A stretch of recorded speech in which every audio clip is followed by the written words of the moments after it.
Boa tarde a todos. Nós estamos nesse Dia Internacional da Pessoa com Deficiência também, na primeira semana da Pessoa com Deficiência do município. Eu quero registrar aqui a presença da Vera Fritz, presidente do Conselho Municipal do Idoso, também a doutora Cida Palota, Sueli Mamprim, presente também no nosso evento, nesse Dia Internacional dos Direitos da Pessoa com Deficiência. Quero pedir também licença um minutinho para a nossa presidente, a Teresita, só para eu quebrar um pouquinho o protocolo e dizer que hoje é o Dia Internacional da Pessoa com Deficiência e como a maioria das pessoas, algumas me conhecem, essa é uma luta que eu também engajo, que eu faço parte. Quando eu tive paralisia infantil com 2 anos e meio de idade, a família, os amigos do meu pai e da minha mãe falavam que eu não passaria de 2 anos, que eu não passaria de 3 anos, de 3 foi para 7, foi para 5, de 5 para 15, de 15 eu cheguei a 40 anos de idade hoje. Eu estou aqui. Durante a minha vida eu ouvi 3 frases, principalmente quando criança e como adolescente. Você não pode, se você não fosse assim, e quando você melhorar. Você não pode, eu sou radialista, jornalista, me formei em administração, atualmente estou fazendo pós em gestão pública, fui locutor esportivo das grandes emissoras do interior do estado de São Paulo, e ser locutor esportivo é lutar contra as barreiras, porque o jogo de futebol é narrado lá em cima e a gente tem que assistir o campo lá de baixo. Então, eu pude. Se você não fosse assim, eu sou assim. Não tem como mudar. E quando você melhorar? Infelizmente, eu nunca melhorei. A tendência, com a idade, é só piorar. E a gente tem que lutar como isso. E eu tenho aqui um texto, Teresita, que eu quero passar para vocês, daqui a pouco para a nossa palestra. O nome desse texto é Mas que raio de gente é esta? Que confunde deficiência com doença mental. Que olha para um cego e não vê que nem todos os cegos tocam acordeão no metrô ou pedem esmola à porta das igrejas. Essa gente é bem mais cega que os cegos. Mas que raio de gente é esta que sossega a sua consciência com uma mísera moeda de 50 centavos com que mascara a sua indiferença? Mas que raio de gente é esta que fecha os olhos, receosa e envergonhada diante de um deficiente com que cruza a rua e confia cegamente no primeiro corrupto incompetente que lhe promete a lua? A deficiência não é contagiosa. E envergonhar-se de quê? De chamar cego a um cego? De chamar surdo a um surdo? Ninguém é deficiente por vontade própria. Mas ninguém deve se envergonhar da sua deficiência. Por que será que não percebem que somos competentes ou incompetentes, leais ou desleais, que mentimos, que amamos, que sentimos, como qualquer outra pessoa? Se alguém de nós tem estas características, não é por ser cego, surdo, deficiente físico, é porque somos pessoas. Mas que raio de gente é essa que guerreia pelo direito à vida e despreza o nosso direito de vivermos? Mas que raio de gente é esta? E que raio de gente somos nós? A partir de agora, a palestra com o doutor Bruno Araújo Nóbrega, psiquiatra da infância e da adolescência. Boa tarde. Eu falo tão alto que nem sei se precisa de microfone. Bom, meu nome é Bruno Nóbrega, eu sou paraibano, médico pediatra, psiquiatra geral, psiquiatra da infância e da adolescência, trabalho em consultoria em saúde mental do escolar também. Esse último é que eu sonho que um dia seja uma realidade do Brasil inteiro, em que saúde, educação e políticas públicas tenham a oportunidade de trabalhar em uníssono. Isso fica, por enquanto, no plano do sonho, mas por que não um dia ser realidade? Bom, foi um grande desafio preparar essa aula, porque a nomenclatura do que é dito deficiência é muito vasta, é muito variável. Então, em alguns contextos, encontrei definição de deficiência, por exemplo, transtorno do déficit de atenção e hiperatividade é uma deficiência. Não, não é deficiência. Em outros contextos, vi a definição de deficiência física como sinônimo de algum problema psiquiátrico, outra lenda urbana. Também não é. Então, demorei muito para começar a fazer o primeiro slide, que eu não sabia realmente o que eu poderia trazer para vocês que fosse de fato útil. Mas depois do 4º dia de tentativa, peguei no tranco e eu creio que eu vou conseguir, ao menos em parte, minimizar algumas dúvidas que porventura surjam em relação ao assunto. Eu sou um aprendiz também em relação a esse tema, que deveria ser mais aprofundado desde a formação médica, não é? Na pediatria, por exemplo, que eu acho que é muito estigmatizada. Pós-residência médica, dificilmente você vê um pediatra de fato engajado a atender a deficiência. Pelo contrário, já vi várias mães reclamando: ah, você conhece algum pediatra que atenda um portador de deficiência de forma respeitosa, de forma adequada? É um absurdo. Mas vamos lá. Então, em relação a conceito, na verdade são conceitos que eu quero trazer para a discussão. Começar pela Declaração Universal dos Direitos Humanos, já faz um tempinho, não é? 1948. Esse vídeo aqui, essa foto, foi de 2 anos após, que era uma matéria trazendo a repercussão. Então, nem precisaríamos ter uma bibliografia, ter uma lei, um decreto a mais, porque a declaração já fala: todos somos iguais, não é? Independentemente das características, peculiaridades de cada um, todos temos os mesmos direitos. Sendo que a teoria, com o passar do tempo, virou uma utopia. O que foi percebido? Que precisaria haver algum instrumento, algum grupo de instrumentos que trouxesse, de fato, privilégio de ter o direito de ser iguais para as pessoas com algum tipo de deficiência, que a posteriori eu mencionarei sobre o que eu considero ser deficiência. Eu não, né? O que a literatura correta considera.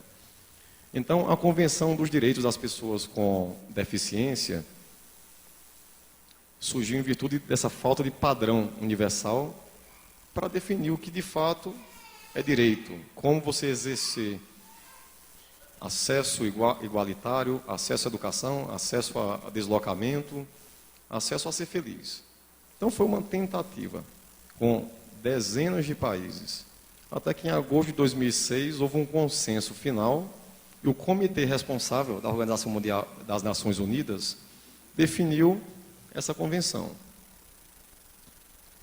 Então, 30 de março de 2007, em Nova York, houve a assinatura dessa convenção para que fosse adotado pelos países membros. E o Brasil, de forma oficial, lançou o decreto 6.949, de 25 de agosto de 2009. Se vocês buscarem essa convenção internacional das Nações Unidas sobre os direitos das pessoas com deficiência, há em várias línguas. Então, no Brasil, foi na forma desse decreto, em que pessoas com deficiência seriam indivíduos que apresentam prejuízos a longo prazo, que pode ser de ordem física, mental, intelectual ou sensorial, ou uma junção de 2 ou mais. E que, além disso, que houvesse uma interação com diversos obstáculos. Ou seja, deficiência não é um termo exclusivamente médico. É social, é cultural, é econômico. E a junção dessas duas características obstruindo a participação plena e efetiva na sociedade em condições de igualdade. Então, isso seria uma definição de deficiência. Por que eu destaquei aqui mental e intelectual? Porque é uma grande confusão, não é? Se a gente for analisar tecnicamente o termo deficiência mental, o que é um deficiente mental? Porque intelectual é uma coisa, mental é outra. Transtorno mental é uma coisa, deficiência mental, no meu entendimento, é um termo infeliz, acho que foi uma tradução errônea, que foi passada para o português, eu quero acreditar que foi isso. E deficiência, de fato, é uma outra questão. Bom, eu vou tentar, a partir do que a gente tem enquanto legislação, mostrar para vocês como que é difícil a gente trabalhar com conceitos na área de deficiência. Já começa com o que é colocado como um plano de lei, ou decreto, no caso. Então, Pelo decreto de dezembro de 2004, que já houve, que inclusive já apresenta alterações do texto de 1999, o que seria deficiência física? Alteração completa ou parcial de um ou mais segmentos do corpo humano, acarretando o comprometimento da função física, apresentando-se sob a forma de paraplegia, seria total, paraparesia seria uma fraqueza geral, monoplegia, que seria de um dos órgãos. Não vou me estender tanto aqui, mas ele tenta separar em vários subtipos o que seria a deficiência física. Inclui também paralisia cerebral, outro termo inadequado. Como assim? Quer dizer que a pessoa que tem paralisia cerebral, o cérebro é paralisado? Não. Mas foi um termo consagrado há muito tempo e que até hoje a gente não consegue retirar. Mas eu ainda acredito que um dia haverá uma correção. Não é? Há pessoas com paralisia cerebral que são geniais. E mesmo aquelas que têm deficiência intelectual associada, cerca de 60%, por que não podem ser geniais também na sua forma de querer viver bem? Não é? E parece que é uma pessoa enclausurada. Paralisia cerebral é motor o diagnóstico, não é intelectual. Inclui também nanismo, membros com deformidade congênita, ou seja, que foi gerada durante o desenvolvimento intrauterino, ou adquirida, uma deformidade por um acidente, por exemplo. Não considera a deficiência física deformidades estéticas e as que não produzem dificuldades para o desempenho das funções. Então vamos lá. Eu elegi como um dos exemplos para serem discutidos aqui a paralisia cerebral em si, porque é uma das que eu vejo mais estigma no tocante ao que é uma deficiência física. Então, nos primeiros anos de vida, é o tipo mais comum de deficiência física, visto por pediatras. Nem sempre há quadro de paralisia, não é? Então varia muito o comprometimento motor. Há pessoas que têm paralisia cerebral e que deambulam, andam. Não vou dizer que normalmente, porque é comum ter um encurtamento de tendão de Aquiles, mas é muito variável. Então, nem sempre há paralisia. Então, por que chamar paralisia cerebral? Segundo item, muitas vezes a origem não é cerebral. Pode ser periférica e causar o problema motor. Então, como que a gente fica com essa questão? A pessoa que tem, por exemplo, uma alteração metabólica e que atrapalha o movimento motor posteriormente. Não é de origem cerebral. Por que chamado paralisia cerebral? É um segundo grande erro. Terceiro item, uma das formas de encefalopatia crônica não evolutiva infantil. Vou explicar o que é isso. Há alguns problemas na medicina, tipo esclerose lateral amiotrófica. É uma doença neurodegenerativa que vai avançando com o passar dos anos. Paralisia cerebral, ele não é evolutivo, ele é estático. Não há uma piora com o passar dos anos. O que pode haver pior é falta de tratamento, falta de acesso. Como qualquer pessoa poderia piorar se não tiver acesso à saúde, à educação, bem-estar, a respeito. Pode haver nível de inteligência normal. Na Pediatrics, que é a revista norte-americana mais famosa no mundo em pediatria, a primeira assinatura que eu fiz na minha vida da Pediatrics saiu uma matéria sobre paralisia cerebral. E eu me assustei quando vi que 40% das pessoas com esse diagnóstico não tem prejuízo intelectual. Intelecto normal ou até genial. Mas ficam presas pela questão motora, pelo estigma, pelo asco que muita gente sente ao se deparar ao deficiente, porque as pessoas não têm coragem de falar isso, mas muita gente sente isso. Não tem propósito esse tipo de sentimento, mas é fato. Não adianta a gente ficar com um discurso e, na verdade, ser outro, o vigente. E a gravidade do problema motor nem sempre corresponde ao mesmo nível do comprometimento cognitivo. Eu não gosto de usar o termo cognitivo, porque cognição, memória é uma área, atenção é outra. Aqui seria para dizer que nem sempre é comprometimento intelectual. A pessoa pode ter transtorno de déficit de atenção, tem alteração cognitiva da atenção, mas não tem alteração intelectual, boa parte das vezes. Bom, mais uma vez, utilizando do nosso decreto de 2004, o que seria deficiência auditiva. Até para mim, enquanto médico, eu achei difícil entender. Vou traduzir, vou tentar.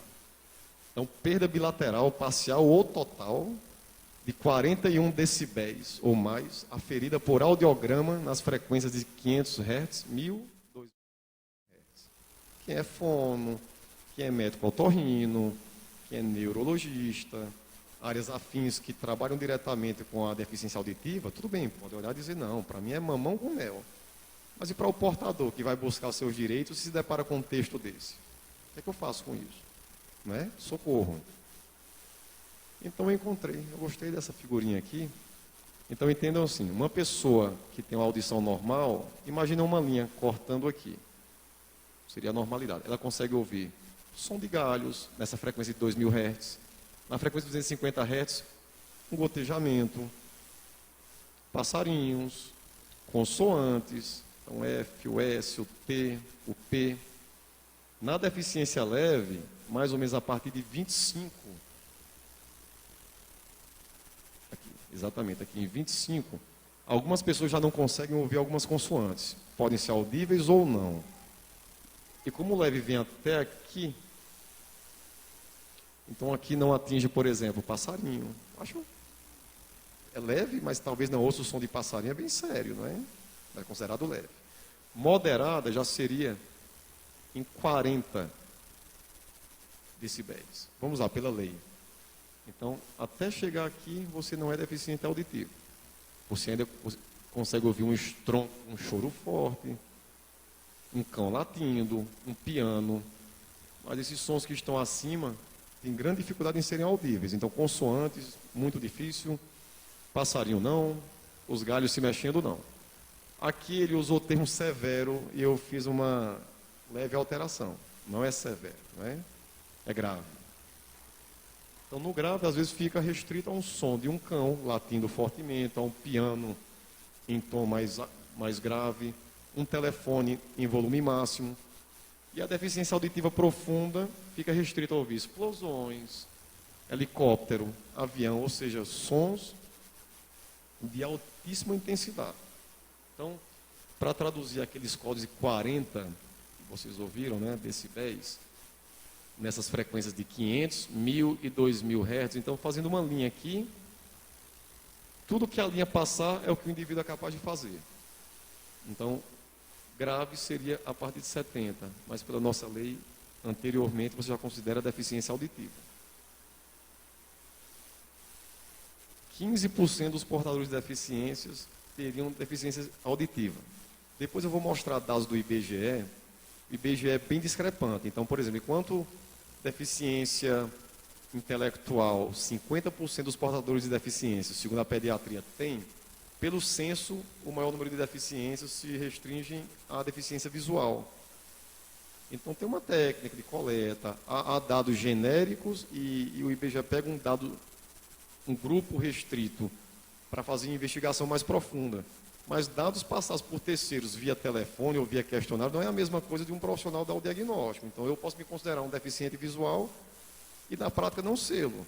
Mas é importante haver um censo, não é, para investigar, para que a gente tenha noção até que ponto que as pessoas se sentem como deficientes. Então, eu acho que é importante esse aspecto. Então, crianças recém-nascidas saudáveis, de cada 1000 nascimentos, 1 a 3 apresentam algum grau de perda auditiva. Já em pacientes que necessitaram ou de uma internação em UTI, já sobe para 2 a 4 a cada 100 nascimentos. Falta de estímulo para uma criança que não tenha detectado uma alteração auditiva pode fazer com que nunca mais ela adquira a capacidade de ouvir e de falar. Então, triagem auditiva tem que ser obrigatória. Diagnóstico no máximo aos 3 meses, intervenção estourando no máximo aos 6 meses. Para iniciar a intervenção, porque você pode fazer com que uma pessoa viável se torne um deficiente auditivo em virtude de falta de estratégia básica, que é detecção através de triagem acerca da capacidade auditiva. Então, fatores de risco específicos para uma pessoa ter deficiência auditiva, histórico familiar é muito comum, consanguinidade. Há algumas cidades no interior da Paraíba, por exemplo, que os primos se casam, as famílias têm dificuldade em fazer uma miscigenação, e aí você aumenta a incidência de alterações genéticas ou, por exemplo, de distúrbio auditivo. Anomalias craniofaciais seriam malformações, esse aqui não tem, coisa mais linda. Síndromes genéticas, uso de drogas, de medicamentos que possam afetar o desenvolvimento do ouvido, como, por exemplo, aminoglicosídeos. E aí, após o nascimento, quais seriam os fatores de risco para levar a um prejuízo auditivo? meningites bacterianas, otites médias, repetição, traumatismo crânioencefálico e desordens neurodegenerativas. Novamente utilizando o decreto para a definição técnica do que seria uma deficiência. Deficiência visual.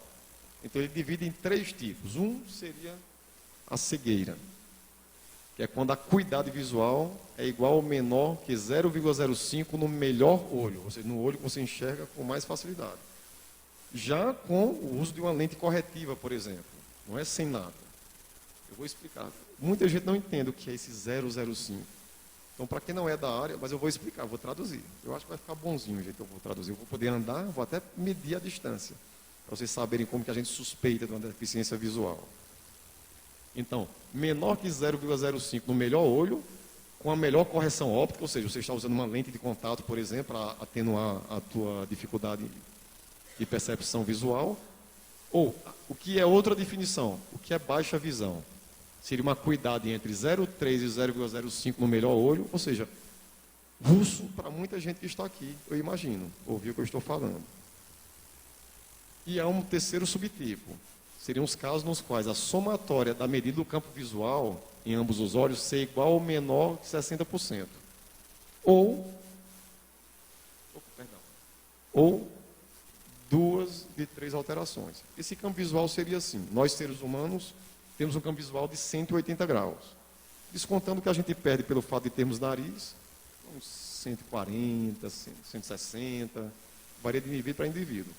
Então, uma pessoa que não consiga enxergar, por exemplo, eu consigo enxergar perifericamente, até quem está aqui assim, mas muita gente tem um campo visual restrito à área central, ou então na área central tem uma parte que não vê e outra vê, e existe um exame que se chama campimetria, que faz parte da oftalmologia, e que os colegas têm como avaliar se a somatória dos campos de ambos os olhos der menos, igual ou menor a 60 graus, é um critério para ser considerado como portador de deficiência visual.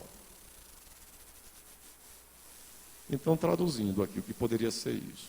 Então, acho que todo mundo aqui conhece, não é? Essa tabelinha em avaliação oftalmológica. Esse 20 aqui são 20 pés, 6 metros, para ficar mais fácil. Obviamente que essa aqui não é a tabela padrão, mas o que seria uma deficiência visual, então, pelos dados que a gente viu lá. Eu falei que é quando a pessoa tem uma acuidade abaixo de 0,05.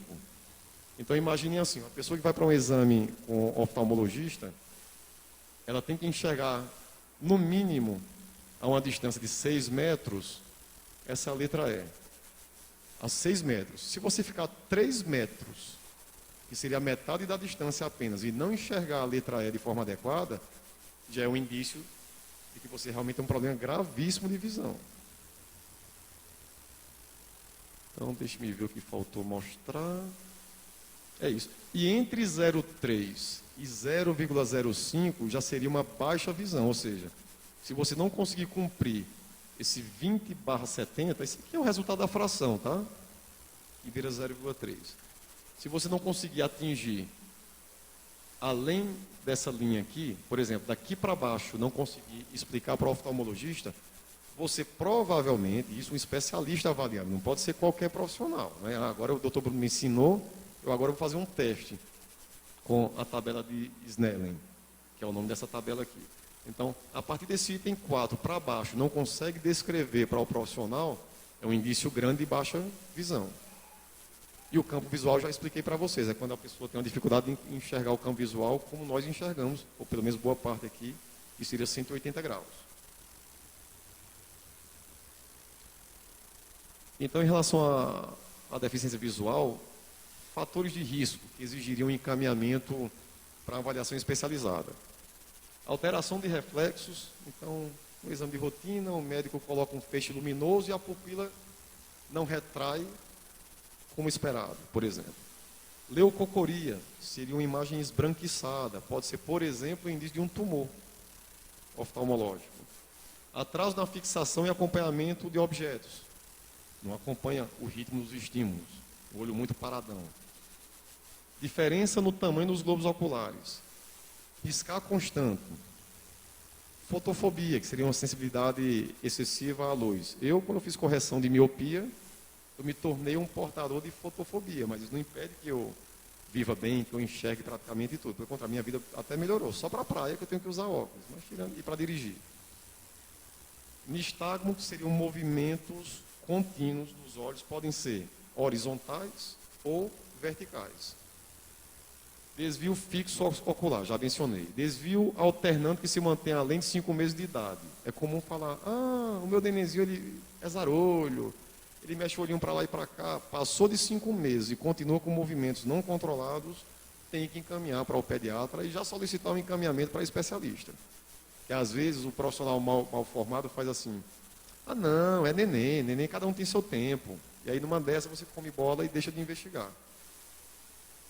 E retinopatia da prematuridade, que é comum em bebês que fizeram uso de oxigênio por longo tempo, em unidade de terapia intensiva, prematuridade. Aí os vasos sanguíneos, pelo excesso de oxigênio, começam a proliferar nos globos oculares, em especial na retina. E isso você pode ter um problema sério, tem que fazer triagem, acompanhamento com oftalmologista especializado em neonatologia, desde nenenzinho. Então, eu vou voltar aqui. Esse aqui já é um decreto 99, tá? O de 2004, que eu mencionei até agora, ele fez correções no decreto anterior, que era desse ano. Então, de 99, o que se manteve em relação a deficiências? Seria o que seria deficiência mental. Eu não consigo aceitar até hoje esse termo. Isso seria deficiência mental, um funcionamento intelectual. Então, por que não chama logo de deficiência intelectual? Não é? Depressão é deficiência mental? Não. Aliás, deficiência mental nem deveria existir, mas vamos lá. Eles chamam como funcionamento intelectual significativamente inferior à média, com manifestação antes dos 18 anos, e limitações associadas a 2 ou mais áreas adaptativas. É muito comum quando vai preencher relatório, tem que provar no mínimo 2 áreas de prejuízo para ser deficiente. Não é? Em relação à comunicação, cuidado pessoal, habilidades sociais. Eles mudaram, ao invés de ser utilização da comunidade, e no decreto de 2004 virou utilização dos recursos. Tudo bem, praticamente a mesma coisa, mas com uma correção no português também. Saúde e segurança, habilidades acadêmicas, lazer e trabalho. Então, um indivíduo que funciona abaixo da média, não tem acesso a uma escola regular e não tem acesso a um momento de lazer, é deficiente. Na verdade, muita gente que não tem QI rebaixado tem praticamente todos os itens aqui como fatores além da medicina para justificar uma deficiência. Você pode ter pessoas que funcionam como deficientes sem ter deficiência intelectual. Isso é muito grave. Então eu prefiro chamar de deficiência intelectual, que chamo de deficiência mental. Em relação à deficiência intelectual, nem sempre há uma causa identificável. O predomínio é de deficiência leve, cerca de 85%, moderado 10%, grave 4% e profundo 1%. Não é sinônimo de transtorno psiquiátrico ou deficiência mental. De cada 3 pessoas que apresentam deficiência intelectual, 2 têm algum outro transtorno psiquiátrico. Podem ter depressão, podem ter crise de agressividade, podem ter déficit de atenção e hiperatividade. Muitos falam, não, o déficit de atenção é secundário à deficiência, mas a pessoa também pode ter. Nem todo deficiente é impulsivo em excesso, é inquieto em excesso. Eu conheço deficientes que são super adequados. Deficiência leve, por exemplo, muita gente come bola. A gente deve conviver com várias pessoas portadoras e a gente não tem noção de que fazem parte desse grupo. São pessoas que terminam ensino fundamental, algumas terminam ensino médio e têm deficiência leve, não reconhecida. Foram bem estimulados, deram oportunidades, por exemplo.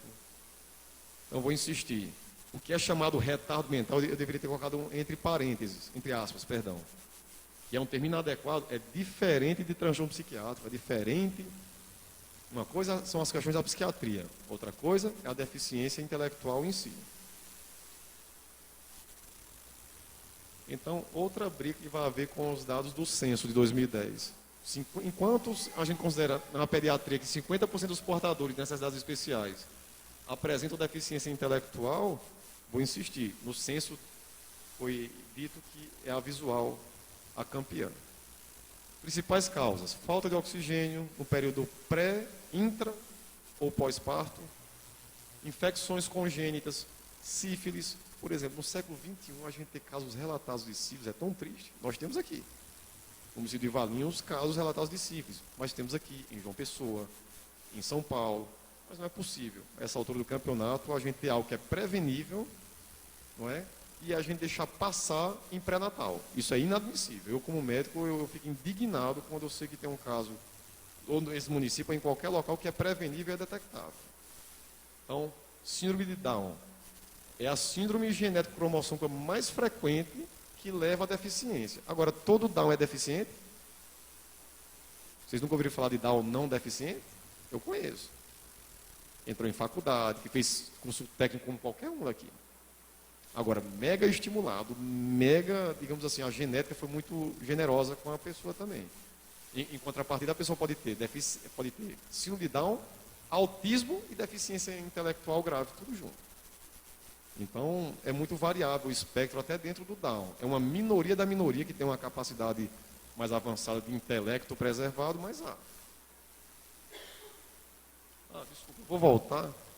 Down, muita gente acha que só existe um tipo de alteração genética, que é a trissomia do cromossomo 21, ou seja, numa posição dos nossos genes, da posição 21, ao invés de ter um par, teríamos um trio. Mas existe um outro tipo, chamado translocação, e pode ser herdado por pais, e você tem 1/4 de chance de repetir um filho com Down. Então, tem paciente com Down, tem que fazer avaliação genética, aconselhamento familiar, porque numa dessas que fala, não, isso foi ao acaso, qualquer um pode ter. Se for um caso que é mais raro, chamado translocação, você tem 25% de chance de repetir. No caso de Down. Muita gente nem imagina que existe esse percentil, e se vocês pesquisarem, vão descobrir que há famílias com 2 ou mais Downs. Então, planejamento familiar com aconselhamento genético. Síndrome do X frágil. Depois eu vou mostrar uma figura de uma família para ficar mais fácil.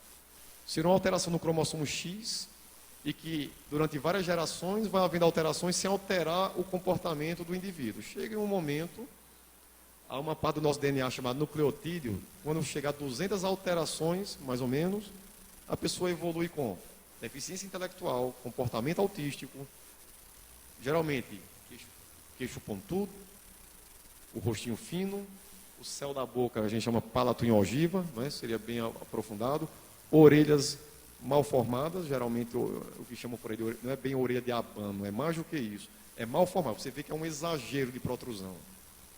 Mas nem todos têm alteração facial. Então, por exemplo, teu filho é autista, teu filho tem deficiência intelectual, é obrigatório fazer a avaliação genética para descartar o X frágil. É obrigatório. O pediatra não encaminhou, vai ter que aprender a encaminhar. Porque isso é o beabá da pediatria bem feita. Então vamos lá. Síndrome alcoólica fetal. 1/3 das mulheres que bebem no período da gravidez vão ter nenéns com essa alteração. Então vou mostrar depois algumas fotos. Uma foto é um filtro nasal encurtado, microcefalia, né? Cabeça menor do que o esperado, deficiência intelectual. Essa aqui é a principal causa evitável de deficiência intelectual que existe na face da Terra. Isso é evitável. Nós temos campanha de álcool em horário comercial, né? Mas já avançamos com cigarro, eu ainda acredito, sem querer ser puritano, falso moralista, que vai ser proibido haver propaganda de álcool até 10 horas da noite. Eu espero que um dia isso ocorra, ou até ser extirpado das mídias, por exemplo. E aqui, esse termo estranho, né? Encefalopatias crônicas e evolutivas, comparando com paralisia cerebral. Eu falei que é um quadro motor que é fixo, não vai piorando com o passar do tempo. Pode haver ou não deficiência intelectual associada. Nesse quadro aqui, são os quadros que vão evoluindo. Como, por exemplo, erros inatos do metabolismo. Doutor Bruno, o que é isso? Muitas pessoas não conseguem produzir substâncias tendo um começo, um meio e um fim. No meio do processo de produção, falta uma enzima, fica na metade do processo. Imagina, eu dou um exemplo, é como se fosse um cuscuz com ovo, que eu quero comer, eu quero fazer o cuscuz e desligo o fogo antes. Fica aquela massa estranha. Então, você produzir aminoácidos, lipídios, proteínas, e parar na metade, isso pode se acumular no cérebro e dar deficiência intelectual com esse comportamento autístico. Fenilcetonúria, que é até o pezinho. O que é isso? Fenilcetonúria é uma doença que é causada pelo acúmulo de fenilalanina. Olha o nome esquisito. Que é um pedacinho de proteína chamada aminoácido. Muitos alimentos que a gente compra em supermercado tem. Contém ou não contém fenilalanina. Por quê? Se eu descubro que meu filho nasceu no teste do pezinho, esse tipo de deficiência enzimática a gente descobre logo no teste do pezinho. Ah, não pode receber fenilalanina. Se eu não der alimentos com fenilalanina para meu filho, ele não vai ter deficiência intelectual. Ainda bem que é bem raro. Eu vi um caso na minha vida em que deixaram passar batido algo que é detectável em teste de pezinho, que é universal. A pessoa não conseguia transformar fenilalanina em tirosina, que é um outro aminoácido. A fenilalanina se acumulou no cérebro e evoluiu para deficiência intelectual. Vi um caso até hoje.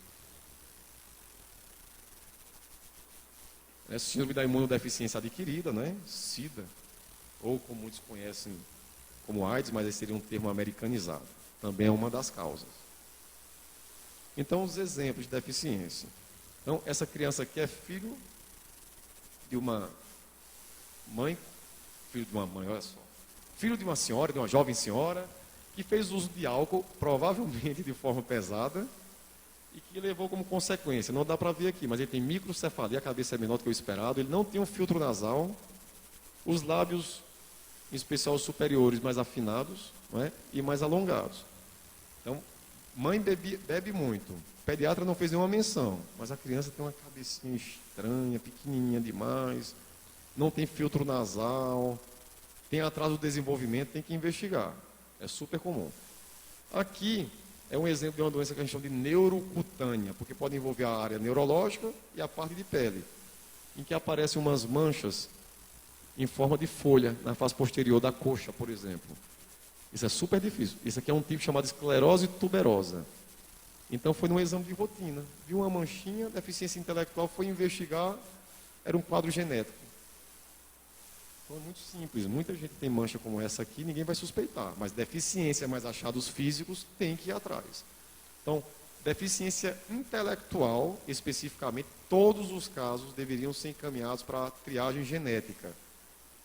Eu me lembro do Marcos Mercadante, que foi meu chefe lá na Unifesp, que sabia tudo de autismo e sonhava até descobrir pelo menos a cura de alguns subtipos. Ele dizia assim: Bruno, você vai quebrar o serviço público, porque eu sempre meu Caxias, eu dizia, não, se é para todo mundo, tem que ir para todo mundo. E encaminhava todo mundo.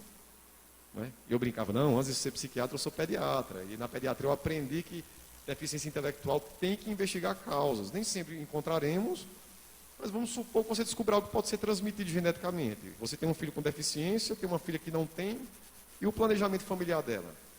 E o X frágil que eu mencionei, que se a mãe tem esse X, cromossomo X alterado, ela tem 50% de chance de repetir o quadro se ela tiver um filho homem. Acho que as pessoas têm direito de saber os riscos e assumir. Será que eu, sem nenhum filho, eu descubro que minha mulher é portadora do cromossomo X, será que eu não arriscaria 50% em caso de meninos? É um risco muito grande. Mas você tendo a opção de escolher é uma coisa, você ser obrigado a encarar isso depois do nascimento é outra. Porque geralmente a gente só descobre depois que a criança nasce. E aí você vai fazer o planejamento para futuros casos. Mas X frágil faz parte da investigação, por exemplo, de triagem de qualquer pessoa com deficiência intelectual. Tem que haver. Agora, a Unicamp, coitada, não vai aguentar. Eu encaminho. Deficiência intelectual, autismo ou as duas condições em uníssono. Mando todo mundo para a genética. Às vezes o geneticista olha e fala, por que o doutor mandou? Não estou vendo nada de errado aqui. Eu quero um laudo.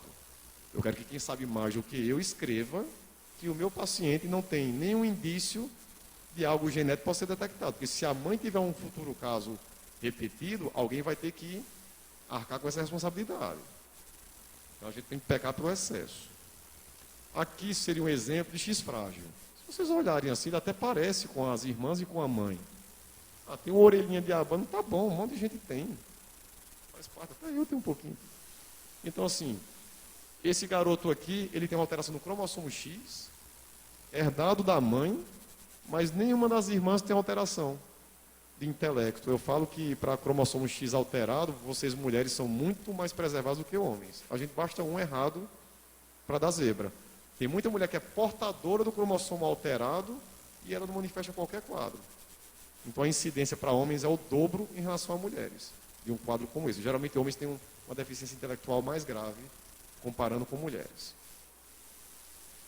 Usando novamente o decreto, né, para encerrar essa parte técnica, O que seria deficiência múltipla? Você apresentar duas ou mais deficiências já citadas. Visual auditiva, visual intelectual, auditivo, intelectual, por aí vai. E aí o censo que eu falei para vocês anteriormente, de 2010, que me causou uma estranheza. Do total de indivíduos que passaram pela entrevista, 23%, um pouco mais de 23%, quase 24%, relataram apresentar algum tipo de deficiência. É estranho porque vai muito além das estatísticas internacionais, de 10% a 15%.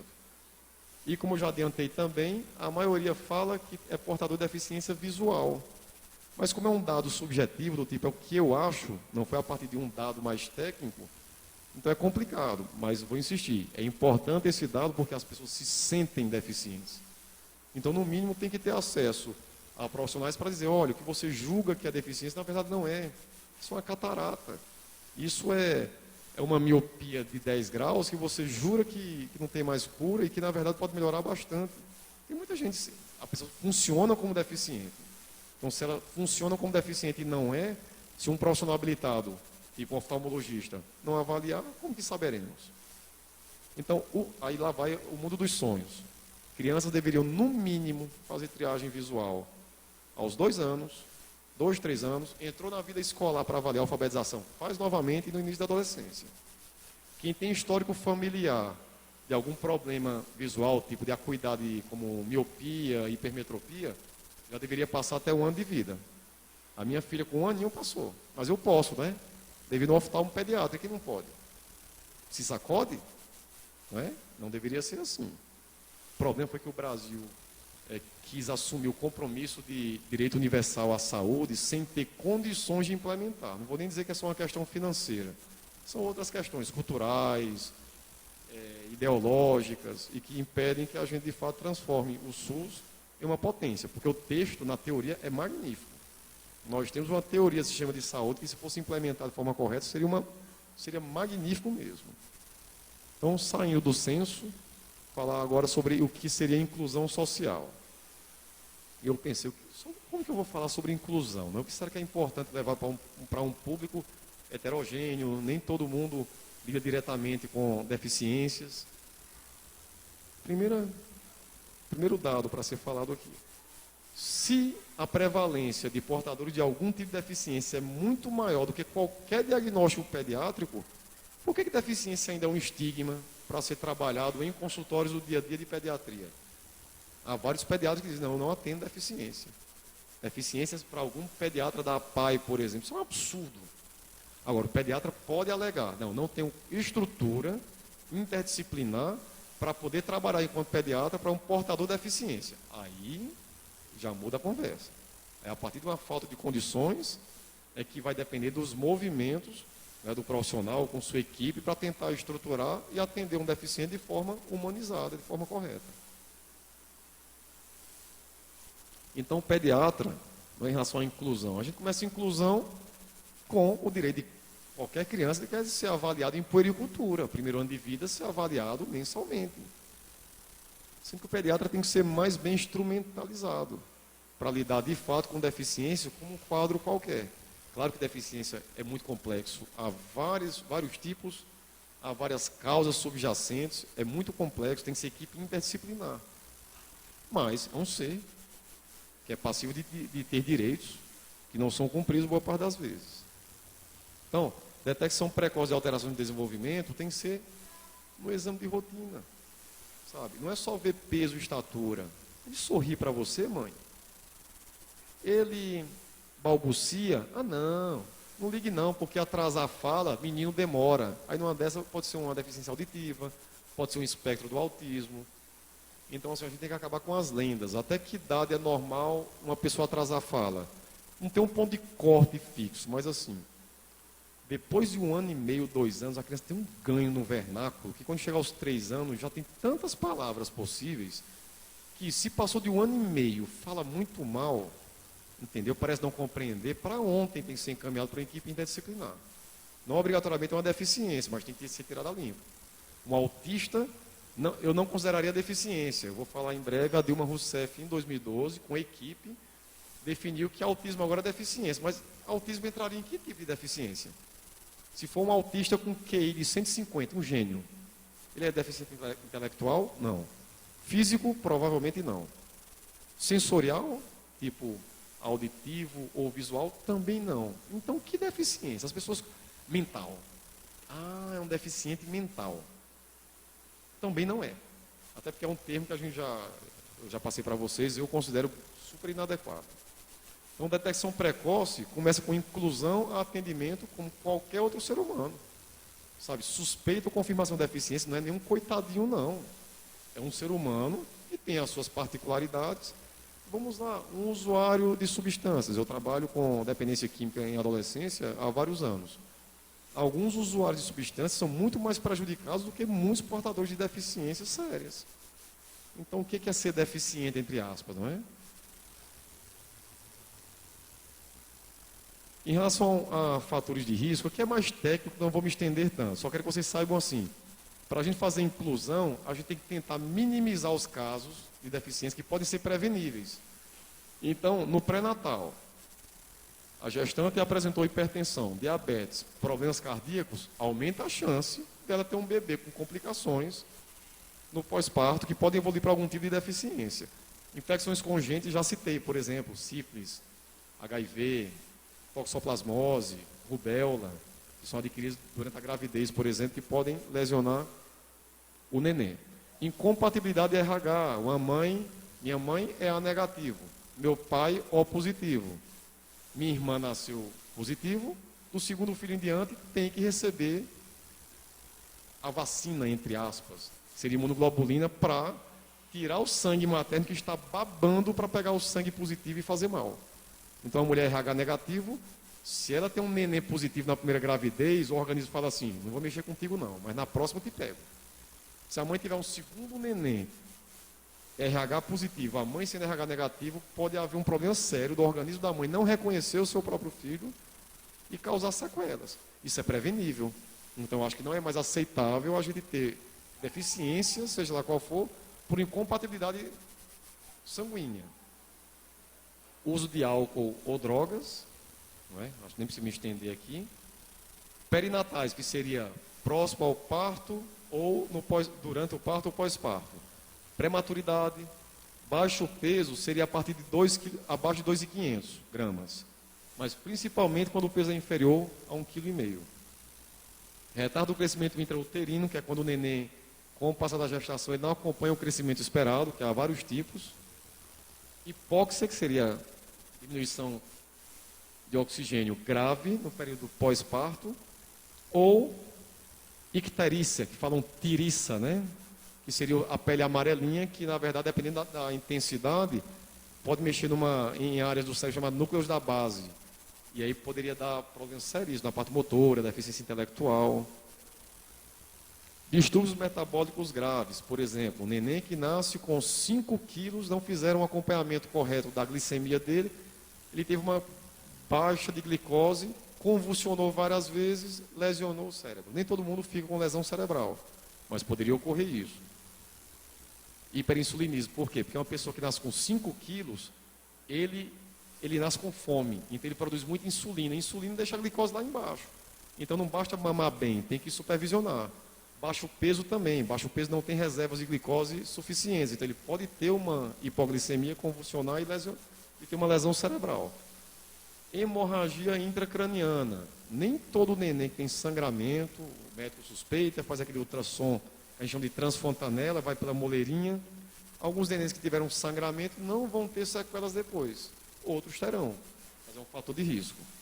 Crise convulsiva no período perinatal, ou porque o potássio caiu, ou a mãe que fez mamoplastia, e aí o médico que acompanhou o neném não percebeu que o aporte de leite era inadequado, a mãe vai para casa, o neném volta 3 dias depois, desidratado e convulsionando, por um distúrbio metabólico do tipo do sódio, do potássio. E infecções como um todo. Problemas do pós-natal, meningite, encefalite, que é diferente, encefalite seria uma inflamação do cérebro em si, meningite seria da proteção que nós temos por cima do cérebro. Ou outras infecções graves, traumatismos intencionais, que infelizmente é super comum, né? Vítimas de violência, ou não intencionais, acidente. Caiu com 3 meses no colo, da altura de 1,50 m, aqui assim mais ou menos, não, 1,50 m não, respeito para os baixinhos, né? Isso seria 1,30 m, mais ou menos. É grave, o mecanismo do trauma é grave, pode levar a alguma deficiência. E estabelecido do tipo, independe do meu externo, é uma predisposição do indivíduo já no período da gravidez. As síndromes genéticas, genético-cromossômicas, erros de metabolismo, que eu dou o exemplo da fenilcetonúria, não é? É produzir uma substância pela metade, essa substância acumula e pode machucar bastante o cérebro, e malformações congênitas, ou seja, durante o desenvolvimento. Ambientais. Cuidados que a gente tem que ter para fazer uma inclusão quando necessário. Cuidados precários da saúde e ou a educação. Aí aqui, gente, a gente vai estender para quem é deficiente, quem não é deficiente, não é? Isso é um fator de risco para qualquer um. Fatores socioeconômicos, ambiente familiar e ou meio desfavorável, que predispõe o indivíduo a ter mais chances de sofrer acidentes ou violência. Então, inclusão deveria ser a parte fundamental da terapêutica. Oportunidades iguais a de toda a população. Aí se vocês conhecessem a minha casa boa, bonita, a minha calçada seria uma vergonha se eu tivesse uma mãe cadeirante. Eu tenho que reconhecer. Para passar da minha casa para qualquer um dos vizinhos, há um desnível um pouco mais alto que esse batente aqui. Então, é bonito a gente falar de deficiência, né, de inclusão, e eu, se eu for bem honesto, sendo honesto, a minha calçada não é adequada para o deficiente. A minha própria calçada. Necessidade de asseguramento de meio físico e cultural. Muita gente que não é deficiente não tem acesso. Habitação, transporte, serviços sociais de saúde, oportunidades de educação e de trabalho, vida cultural e social. Isso vale para qualquer pessoa. Aí não seria uma inclusão para o deficiente, por ser uma categoria especial. Seria para qualquer ser humano que nasça. E os portadores de deficiência, eles têm que entender que são normais e que são sujeitos de direito. Se não for atrás do que é direito, as coisas não vão cair do céu. Isso vale para os deficientes, para quem trabalha com deficientes e para quem curte a causa da deficiência. Políticas públicas deveriam abordar reabilitação a partir de um problema, você ser encaminhado para um serviço que te ajude a minimizar os prejuízos do teu problema, seja visual, intelectual. Intelectual não tem cura, mas você pode melhorar pra caramba. Olha, estímulo faz milagre. Acho que todo mundo aqui deve conhecer algum caso de alguém que foi subjugado pelo fato de ser portador de deficiência e que depois de intervenção adequada, amor, carinho e paciência. As pessoas evoluem mais do que se imagina. Está além do que a medicina pode explicar. Mecanismos que assegurem equidade de participação nos diversos aspectos da vida em sociedade. Quais são os mecanismos práticos que a gente tem para que isso seja uma realidade? Nós temos, mas a efetivação deles, infelizmente, não é realidade em boa parte das dificuldades sofridas por qualquer portador de deficiência, ou por boa parte. Aqui, isso foi quando a Renata mandou para mim há algum tempo, vou mandar uma resolução sobre o AEE, Atendimento Educacional Especializado. Então, o que é considerado pela lei direito de um indivíduo a ter atendimento especializado, né? Alunos com deficiência, que têm impedimentos ao longo prazo de natureza física, intelectual, mental ou sensorial. Essa parte aqui é nebulosa, intelectual, mental. O que é deficiência mental? Você já colocou outra opção, intelectual. Autismo. Vão dizer que é deficiente mental. É um absurdo. Isso é um decreto. O que faltou aqui? Faltou gente especializada. Esclarecer aos responsáveis de que tem que ter bom senso. Você chamar no século XXI um portador de transtorno global de desenvolvimento, que agora até vai ser mudado, vai ser chamado de espectro do autismo, de psicótico, não dá mais. Não dá, isso é um atraso, isso é histórico. Isso o Léo Kanner, que eu vou mencionar daqui a pouco, quando ele foi investigar pacientes do espectro do autismo, ele não tinha condições de saber a diferença do que era uma psicose da infância, ou seja, a perda da realidade desde a infância, de um portador de autismo, mas acabou. E no nosso decreto de 2009, resolução, corrigindo, de outubro de 2009, psicose, e se vocês forem ver o português mal feito, coloca uma sequência de subtipos de autismo, e aí após transtorno desintegrativo da infância, entre parênteses, psicoses. Psicoses em relação ao transtorno desintegrativo ou em relação a todos os subtipos de autismo. Então nem isso é claro nessa resolução. Então, transtornos globais do desenvolvimento, em breve vão mudar, vou insistir, chamam agora espectro do autismo. Então, meu filho é Asperger, é um subtipo de autismo, de intelecto normal, ou até muito acima da média. Eu tenho um paciente autista que tem QI de 160. Eu tenho um paciente de São Paulo que é formado em educação física fora do país. Eu tenho um paciente que é autista que é formado em direito. Eu tenho um paciente autista que não fala e mal anda. Então, preferiram chamar de espectro para mostrar que existe desde o menos prejudicado até o mais prejudicado, ao invés de colocar subtipos. Não é? Eu ainda acho elegante ter os subtipos, porque eu acho que você refina, enquanto médico, uma avaliação de um paciente para colocar num grupo mais específico. Mas, para fins de saúde pública, por que não facilitar? Então, o espectro varia muito de um indivíduo para outro, vamos investir, seja lá qual for o grau dele. E aqui é outra confusão. Autista de alto desempenho, eu costumo falar assim, o autista tem QI preservado. Ele é considerado portador de altas habilidades, superdotação? Nem sempre. Nem todo Asperger, nem todo autista de alto desempenho vai ser superdotado. Se ele for superdotado, além dele ser autista, ele é superdotado. São situações à parte. Então, altas habilidades / superdotação não é sinônimo de portador de síndrome de Asperger ou de algum tipo de autismo de alto desempenho. Tá? É para quem é superdotado, independentemente do que vem além disso. Então, para mim é uma interrogação. Não é como você vai fazer inclusão se os termos já são colocados de forma inadequada. Então, como eu falei da historinha, não é? Em 1867, o Mosley citou pela primeira vez o termo psicose. Em 43, o Léo Kanner mencionou o autismo infantil. Por uma injustiça, o Hans Asperger, que foi quem percebeu o subtipo de autismo chamado síndrome de Asperger, foi nessa mesma época, mas eram textos em alemão, então só na década de 80 que ele foi de fato reconhecido como um grande investigador da causa do autismo. Antes da década de 60, tanto o autismo como quadros psicóticos eram todos chamados de psicoses da infância. Eu respeito do ponto de vista histórico. Décadas de 60 e 70, começou a haver evidências de que esquizofrenia infantil não é a mesma coisa de autismo. E na década de 80, acabou essa história de dizer que autismo é culpa da mãe, que é porque uma mãe é fria. Isso é histórico. Quando não se sabia, do jeito que não se sabia como que a gente pegava infecções, não entendia o mecanismo que era pelo ar, ou por gotículas de saliva, dependendo do tipo de transmissão. Então, no caso específico de autismo / psicose, foi o tempo, a evolução da humanidade para ter acesso a conhecimento. Então, na década de 80, foi separado. Se em 80 foi separado, por que uma resolução de 2009 cita psicose ainda? Fora os meus pacientes, tipo, eu tenho um paciente com déficit de atenção sem hiperatividade, a mãe chegou chorando no consultório. Doutor Bruno, o que foi que aconteceu? Foi lá em São Paulo, então ainda atendo lá.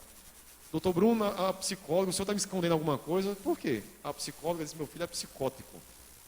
Porque ele entrou numa fase que estava muito agressivo, estava errático, fugiu para a favela onde morava o pai biológico, ele é um garoto adotado. Então a psicóloga, sem perceber que o termo dela não se enquadra mais para o que existe conhecimento, usou, teu filho é psicótico. Não façam isso. Sabe? Vamos evoluir. Então, como que a gente muda isso? Esse absurdo. É com jeito, não é? Eu tenho que falar com a Dilma. Como é que eu faço?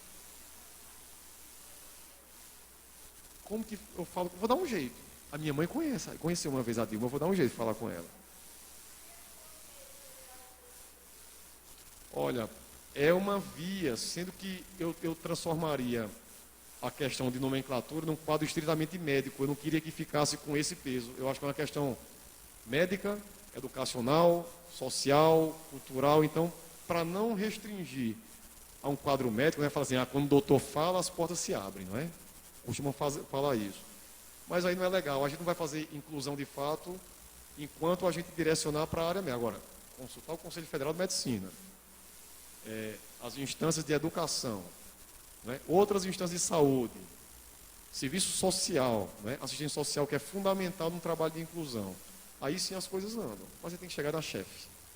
A gente tem que acessar a chefe e explicar para ela, ou para qualquer um que no futuro assuma a presidência desse país, para dizer, gente, vamos corrigir, vamos chamar gente que entende o assunto, vamos começar a fazer um trabalho interdisciplinar com quem entende do assunto, não sem indicação política, sem indicação técnica, não é? Mas é difícil, gente.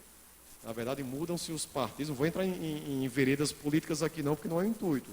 Mas não é uma questão partidária, é cultural, é de interesses, entendeu? Indicações políticas para algo tão importante como isso. Não é? Lidar com a inclusão da deficiência, seja lá qual for. Então não pode ter indicação política, tem que ser técnica. Me mandem para lá, coloque meu nome. Olha, manda o doutor Bruno ir lá para bater um papo com a Dilma, ou chame alguém mais gabaritado que eu, mas alguém que pelo menos dê um norte. A Dilma ficaria com vergonha se ela soubesse disso. Se ela estivesse aqui hoje. Em um mês estaria mudado esse texto. Entendeu? E a gente vai fazer inclusão com texto inadequado. Aí agora, para complicar, autismo, enquanto espectro, é considerado pessoa com deficiência para todos os efeitos legais. Pensando no ponto de vista de direitos, foi ótimo. Se bem que eu dei uma palestra na Associação Paraibana de Autismo. Eu fui a João Pessoa há um mês, minha mãe me obrigou a dar uma palestra, disse que não tinha negociação, e foi super legal, foi bom. Minha mãe pediu, o que eu vou fazer, né? Meu filho de São Paulo, assim que ela fala, paraibano que está em São Paulo. E aí, eu dei uma palestra e os fundadores da associação, eles falaram, Bruno, tão difícil fazer com que essa lei de fato se efetive em direitos para o espectro. Então, por exemplo, um paciente autista com QI 150, ele entra na cota de 5% de deficiências. Será que é correto? O cara com QI preservado, que pode fazer uma prova de igual para igual, ter direito a uma cota de deficiente. Aí a gente vai ampliar, vai ter a questão de cota de pele, não é? Será que é correto a gente fazer cota de pele? O Brasil cometeu uma grande injustiça por muito tempo, ainda comete com as minorias. E negros na nossa sociedade, infelizmente, é minoria. Professor é desvalorizado e indígena. São 3 grandes áreas que a gente tem um grande atraso. Mas eu já vi gêmeos com a mesma cor de pele, um ser considerado pardo e outro branco. Um teve acesso às benesses de uma inclusão e outros não. Não era melhor fazer uma inclusão social, uma avaliação social? Não é? O Pelé deveria ter direito a algum tipo de inclusão? Será que ele precisa disso? Não é? Agora, mais uma vez, quem que escolhe esses tipos de critérios que vão direcionar as nossas vidas e as vidas dos nossos descendentes? É assim que eu sinto a situação. É um quebra-cabeças onde pessoas não conseguem se conectar e, em especial, não há gerente de caso para dizer assim, opa, peraí, a dúvida a gente vai centralizar ou para uma equipe em que haja psicólogo, médico psiquiatra infantil, neurologista, pedagogo, dentista, pediatra, assistente social, fonoaudiólogo e profissionais afins, professores, né, pedagogos, pelo amor de Deus, deveriam ser os profissionais mais bem pagos do Brasil, professores. E aí, para concluir, como agir com o indivíduo com deficiência? Então, eu alenquei 10 itens. Primeiro, não tenha pressa em dar um diagnóstico de causa, não é? Etiológico e definitivo. Avalie seu paciente, crie vínculos, levante a possibilidade da existência de um problema do desenvolvimento que necessita de maiores investigações e talvez o parecer de outros profissionais, com calma. O diagnóstico funcional, não é? Existe até o CIF, existem outros critérios para avaliar a funcionalidade de deficiência, não vou entrar nesse mérito. Mas é importante a gente saber qual o grau de comprometimento funcional, seja da parte motora, visual, auditiva, intelectual. Tem que ser feito, se possível, que é difícil ser feito na primeira consulta, mas se for viável, tem que ser avaliado e ser encaminhado precocemente para a equipe interdisciplinar que atenda a demanda específica. Parece não ouvir bem? Tem que, no mínimo, fazer avaliação com oftalmo, com fono, que é importante quando trabalhar em parceria, neurologista, dependendo do caso, às vezes é um psiquiatra infantil, porque não é um problema auditivo, é o autismo se manifesta na forma de não reciprocidade na linguagem verbal. 3. O prognóstico, ou seja, o que vai acontecer no futuro com esse indivíduo com deficiência, só deve ser repassado quando terminar a avaliação completa. Por uma equipe, eu até corrigiria, mas a literatura citou multidisciplinar, seria interdisciplinar, com pessoas próximas trabalhando em parceria. E após o reconhecimento de que esta família já está na fase de aceitação e recuperação. É um luto. Não é? Eu tenho 2 filhos. Minha mulher, quando engravidou, eu não vou negar, eu tenho o maior receio. Mas já pensou se um dia acontece alguma coisa, a natureza, não coloco culpa em ninguém, mas a natureza, por uma questão da natureza, vai me dar um garoto ou uma garota saudável, não saudável, com algum tipo de deficiência. No íntimo de pai, eu me dou o direito de ter os receios. Então, a Marina, né, a minha mais velha, ela olhava para o ventilador e dizia: eita, será que tem alguma coisa que lembra autismo? Pai neurótico, né? E a pior coisa é um psiquiatra dentro de casa. Mas eu geralmente não sou, não. É porque quando a gente tem filho, gente, a gente fica entregue. A gente peca pelo excesso. Você não enxerga a sua filha chiando o peito, mas se fosse o filho dos outros, você auscultaria e chiaria, porque eu sou asmático, não queria ouvir o chiar da minha filha, e por aí vai. Filho é uma categoria à par. E neto, então, os avós dizem que o amor para neto é em dobro, é que não vai enxergar mesmo que tem problema. Não sei, espero demorar para ser avô. Não faça profecias a respeito do prognóstico. Evitar termos do tipo: nunca vai andar, nunca vai aprender, nunca vai ouvir. Essas profecias podem se tornar autorrealizáveis, porque a família desiste de investir no indivíduo. É uma sentença de morte viva, né? Uma morte com vivência. A criança em desenvolvimento com tratamento adequado é capaz de recuperações imprevisíveis, que vão além da medicina, além da psicologia, além de qualquer outra explicação factível. Havendo vários meios de enxergar, ouvir, falar e conviver em sociedade. Pelo fato de haver esse dia mundial, né, em homenagem aos portadores de algum tipo de deficiência, sai programa o tempo todo. Né? Eu peguei um fim de um programinha ontem que era sobre essa quebra de barreiras. E uma senhora terminava assim, ela dizia: de um dia para o outro eu fiquei deficiente, mas eu não perdi minha vontade de viver. Não é? E terminou a reportagem sorrindo e ela com um pincelzinho na boca. Entendeu? E tem gente que reclama da vida e não sabe o que é ter que adequar uma vida até 20, 30 anos de um jeito, de repente tua vida muda. Você é um dependente de terceiros. Nunca gostei de ser dependente de ninguém, de repente não consigo ir ao banheiro sozinho. É para arrebentar, mas ainda bem que a gente tem condições, se a gente tiver a oportunidade, de ter uma plasticidade cerebral para dizer: um dia eu vou superar isso, ou pelo menos encarar como uma obrigação minha de enfrentar de frente para frente. Mas até lá, tem a fase do luto, tem a fase da aceitação, e a gente tem que respeitar o tempo de cada um. Encaminhe sempre seu paciente para acompanhamento interdisciplinar com assistência especializada, nas áreas que tem ou poderá ter limitações. Aí eu vou falar um pouco da minha área, né, psiquiatria infantil. Eu tive muita sorte, eu nunca tinha trabalhado em prefeitura na minha vida, e aí eu queria sair de São Paulo, abrir o concurso de Valinhos, ouvi falar que aqui tem escolas de alto nível, eu falei: opa, é para lá que eu vou. Meu sogro e minha sogra moram em Mogi, São Paulo eu dou aula na Unifesp, fica meio do caminho. E aí vim para a prefeitura, outubro de 2012. Na época, a coordenadora de projetos e eventos perguntou: qual o tempo você quer por paciente? Eu achei o máximo. Eu falei: quanto tempo o médico anterior atendia? Ela falou: cerca de 1 hora por paciente. Eu falei: opa, é isso que eu quero. Porque assim, é outro paradigma. Você passa em clínica médica, em serviços públicos, não vou falar só de Valinhos, vou falar como um todo. Quanto tempo o médico tem para atender? 10, 15 minutos. A minha mulher é da rede. 10, 15 minutos. Aí você atende uma moça com ataque de pânico. Minha mulher é esposa de psiquiatra, então ela vai manjar muito mais, mas ela não pode tratar. Aí você vai encaminhar para a rede. Psiquiatria é difícil. em todo canto, gente. Psiquiatria infantil, então, é um luxo. Procurem cidades do interior para ver quantas não tem um psiquiatra infantil sequer. E aqui eu tive o luxo de ter 1 hora por paciente. Então, eu atendo do mesmo jeito no serviço público como eu atendo no meu consultório. Claro que já houve períodos mais difíceis, já houve ironias, do tipo, o doutor Bruno faz terapiazinhas. Terapiazinhas. Então, chega um garoto de 8 anos, 9 anos, abusado sexualmente, e aí eu tenho que atender em quanto tempo? É duro, né? Então, assim, então esse serviço público tem que ser de qualidade inferior. Não, eu atendo com o mesmo nível. Vocês podem perguntar para qualquer pessoa que passa com o doutor Bruno, que é a psiquiatria infantil daqui de Valinhos, porque eu briguei por isso. Não foi porque foram bonzinhos. A gente tem que se mexer, gente. Então, o médico clínico acha ruim, porque tem que atender a cada 15 minutos um paciente, se mexam. O nosso Conselho Federal dá respaldo. Então, assim, eu não toco o serviço, eu sou super bem assessorado pelas colegas que trabalham comigo, né? Eu trabalho no CEMAP e no CREAPS. Então, no CEMAP em especial, que eu tenho equipe interdisciplinar, eu trabalho com psicólogo, com fono, com TO.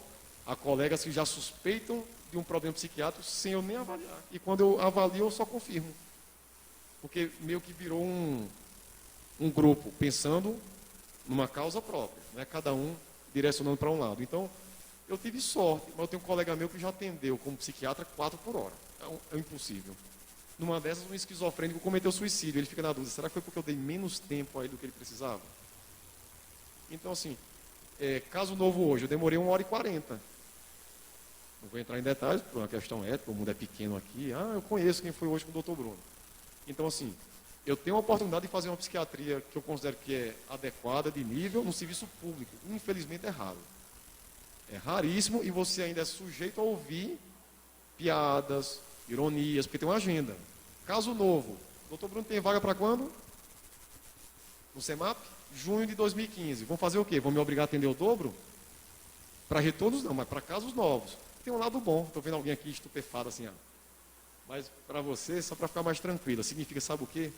O estigma está diminuindo. As pessoas têm menos medo agora de procurar um psiquiatra, porque sabem que não é para entupir remédio. O que chamam de deficiência mental, vamos transformar em transtorno psiquiátrico. Né? Eu falo que se eu fosse viver na minha vida privada de atender o que chamam de loucura, que seriam as psicoses, esquizofrenia, eu passaria fome. É a minoria da minoria. Quantos esquizofrênicos infantis o doutor Bruno atende no município atualmente? Nenhum. Nenhum. A maioria dos casos que eu atendo são coisas que qualquer um aqui pode ter em casa. Depressão, ansiedade acima da média, toque, transtorno do déficit de atenção com sem hiperatividade, vítimas de abuso. É isso. É o mundo real. Então, assim, eu sou muito grato por ter condições de trabalhar